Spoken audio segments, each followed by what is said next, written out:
Elisa ha una casetta in campagna, vicino al poligono. Lì è il nostro terreno, e dove c'è il filo spinato è il poligono. Lo sai cosa fanno? Partono gli aerei, fanno il giro lì.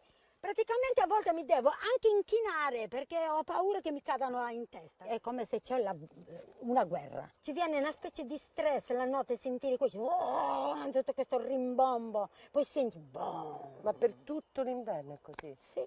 Per Iniziando da settembre? Quasi tutti i giorni? Certo, perché affittano, lo Stato affitta agli altri stranieri, capite? Vengono qua a buttarci i veleni che ci possono ammazzare a noi, il bestiame, anche la vegetazione. La vegetazione, guarda, io e mio marito cerchiamo di portarla, guarda, cade, una volta che sta arrivando alla maturazione, guarda come si fa, guarda.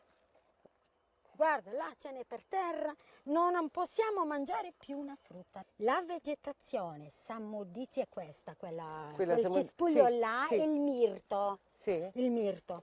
Era tutta appiccicata di cosa bianca. Tutto pieno, tutta la campagna. Cos'era questa cosa? Noi lo vogliamo sapere.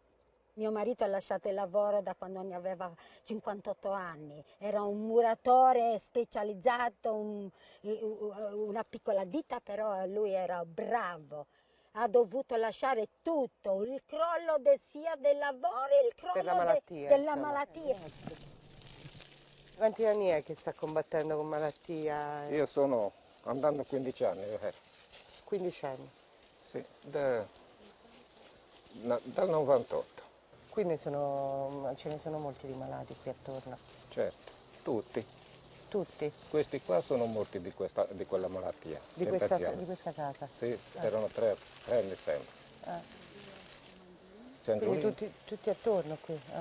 Sì, e poi c'è uno lì che sta molto male, poverino. Ne avete visti tanti in questi 40 anni? Qui c'è una guerra continua.